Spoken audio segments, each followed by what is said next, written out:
All right, Dr. Sissel here.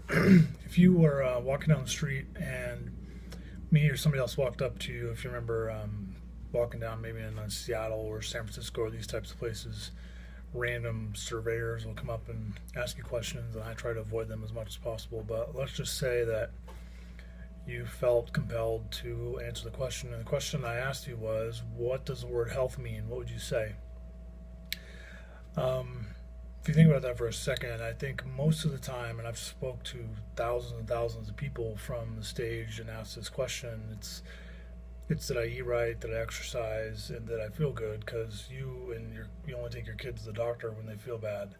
Um, Across the board, that's pretty much the standard answers that you get. That you're sleeping well, you have good emotional stability, um, and a lot of people feel that way. So they think that if they feel fine, there's no need for them to do anything to take care of themselves. Like maybe they use that as motivation that I don't need to exercise because I look okay and I feel decently, so I don't need to worry about anything.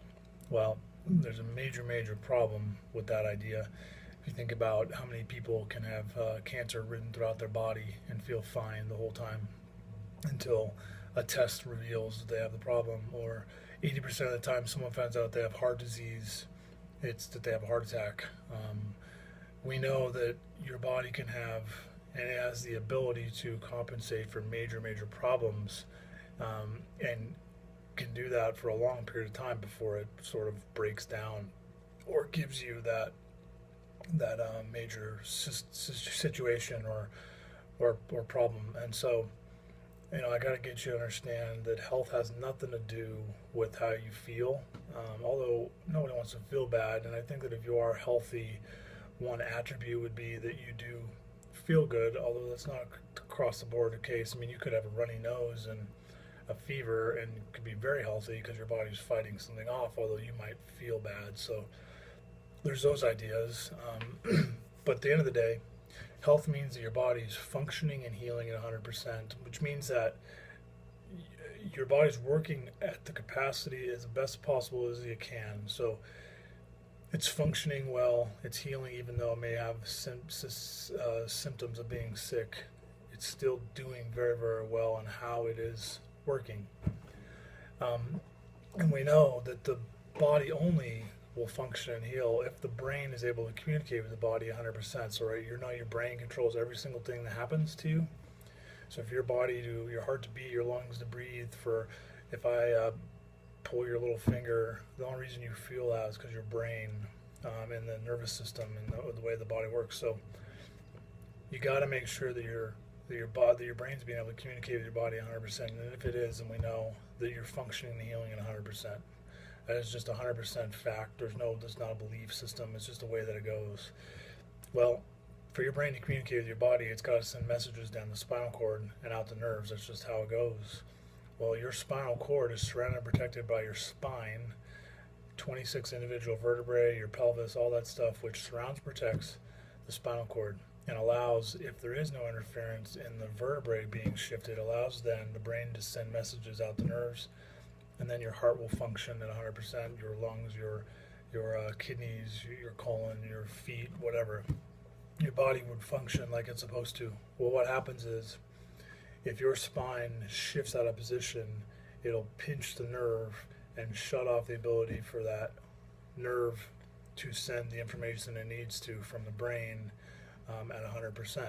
And that will then cause, over a period of time, could be 15, 20, 30 years, you develop disease in that part of the body. There's just no question asked. This is how the body works. You look at any medical dictionary in the world, the brain and the nervous system control everything that happens in the human body.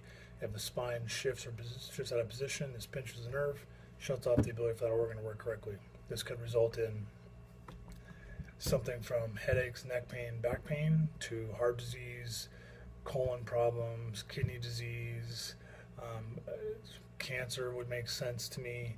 Immune system not functioning as well as it's supposed to. There's lots, everything in the world that could happen in the human body.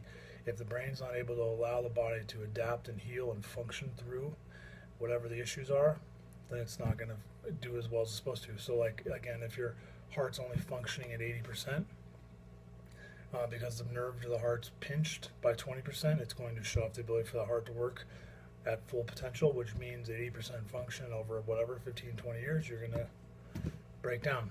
The heart's going to break down, develop disease, whether it's a heart attack, stroke, whatever it is. And so it's extremely important that you make sure that your body is functioning as well as it possibly can. The ability for you to digest food comes from your central nervous system, for your brain and the nerves. The ability for you to run and do everything, right? I mean, cannot make that more clear. I hope that you understand nothing happens without it.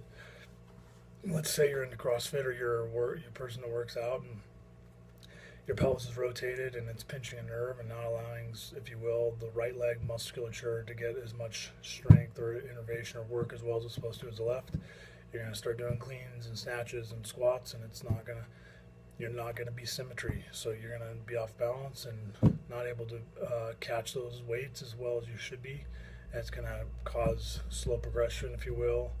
Strength will be inhibited, all that stuff. So whether I'm working with athletes, fitness people, trainers, to the guy that works on the North Slope in Alaska, my objective always is, let's see if your spine is in the right positions, if it's in the S-shaped curves, its neck, the mid-back and lower back are in the proper curvatures, to make sure it's straight up and down, front to back. If it's not, we got to put it there. That takes time and effort. If it is, we got to keep it there.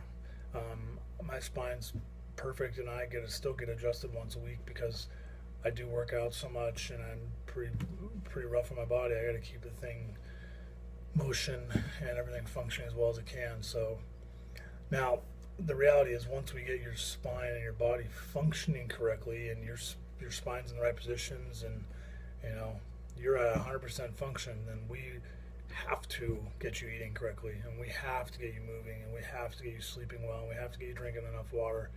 I mean, all that stuff we're going to talk in the next few weeks in all these videos that I'm going to make, just to teach you about each gamut of this, and each facet of your life and your health and all that. But it all begins with your spine being in the right position, so your brain can control and communicate with your body at 100%.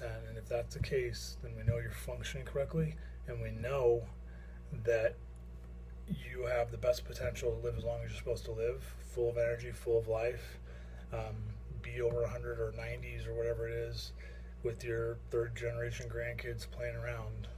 No one said that we had to die at 74. No one said that we were supposed to underlive our lives and be in our 60s and low 70s and dwindling away in a nursing home. You have the potential to have full energy, full life capacity, being able to do the things you want to do. And it's just a matter of you taking care of yourself now, not when the problem happens.